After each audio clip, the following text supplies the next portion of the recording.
మీ సేవ ఛార్జీల భారీ పెంపు, కుల ఆదాయ జనన మరణ ధృవీకరణ పత్రాల దరఖాస్తు రుసుం 45 రూపాయల నుంచి 80 రూపాయలకు సవరించిన ధరలు తక్షణమే అమల్లోకి, నిర్వాహకుల వాటా 70% పెంపు, మంత్రి దుద్దిలకు తెలంగాణ మీ సేవ ఫెడరేషన్ ధన్యవాదాలు అంటూ చూస్తున్నాం. సో ఇది ప్రతి ఒక్కరు కూడా ఉపయోగపడేటువంటి అవకాశం ఉంది.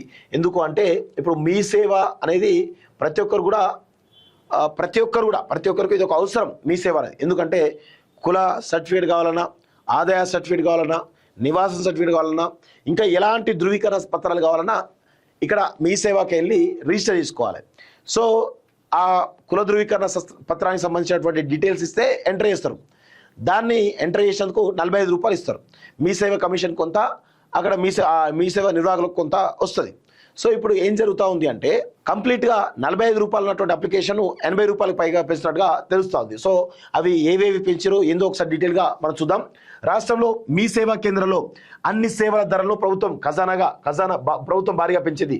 ఆయా సేవలపై 18% GSTని ఇకపై వినియోగదారులే చెల్లించాల్సి ఉంటుంది. ఈ మేరకు ఐటీ ఎలక్ట్రానిక్స్ కమ్యూనికేషన్ శాఖ జివో నెంబర్ 1ని విడుదల చేసింది. సో ఇక సవరించిన ధరలు తక్షణమే అమల్లోకి వచ్చినట్లు ప్రభుత్వం స్పష్టం చేస్తూ బుధవారం ఉత్తర్వులు జారీ చేసింది. కేటగిరీ ఏ కింద సేవలకు వసూలు చేసే రుసుం గతంలో 35 రూపాయలుగా ఉండగా ప్రస్తుతం 62 రూపాయలకు పెంచారట. సో ఈ కేటగిరీలో ఆడంగల్, పహాని, జన ధృవీకరణ పత్రం, ప్రింట్ వంటి తక్షణ సేవలు ఉన్నాయి. ఇక కేటగిరీ బి సేవల ఛార్జీలు గతంలో 45 రూపాయలు ఉంటే ఇప్పుడు 80 రూపాయలకు పెరిగాట. ఇందులో కుల ఆదాయ నివాస జనన మరణ ధృవీకరణ, భూభారతి, ఈకేవైసీ, కొత్త విద్యుత్ కనెక్షన్ దరఖాస్తు వంటి సేవలు ఉన్నాయి.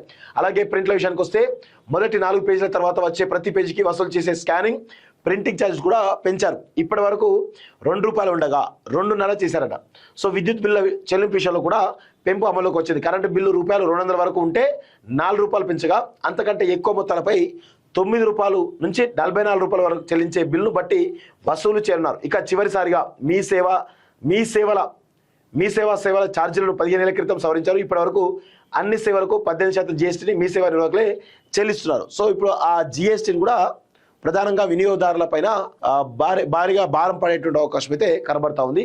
సో ఈ అంశంపై వారు అనేక సార్లు అభ్యంతరం వ్యక్తించారు. ఇలాగే నిర్వహణ ఖర్చు పెరిగిందని, కమిషన్ పెంచాలని ప్రభుత్వాన్ని ఎప్పటి నుంచో కోరుతూ వస్తున్నారు. దీంతో ధరలు సవరించిన సర్కారు GSTతో కలిపి మొత్తం ఛార్జీలను వినియోగదారులే చెల్లించాల్సి ఉంటుందని తెలిపారు. అలాగే ఈ సేవలకు వసూలు చేసినటువంటి ఫీజులో 70% వరకు నిర్వాహకుల వాటాగా కేటాయిస్తున్నట్లు చాలా స్పష్టంగా కనబడతా ఉంది. సో మొత్తానికైతే మీ సేవ ఛార్జీలు పెంచిన తర్వాత ఒక జీవో కూడా రిలీజ్ చేసినట్టుగా చాలా స్పష్టంగా తెలుస్తుంది. దాదాపు 70% పైగా ధరలు పెంచినట్టుగా తెలుస్తూ ఉంది. సో వినియోగదారులందరూ కూడా గమనించాలి. మీ పైన చాలా పెద్ద ఎత్తున భారం పడుతుంది, గమనించాలని చెప్పేసి కూడా మేము కోరుతా ఉన్నాం.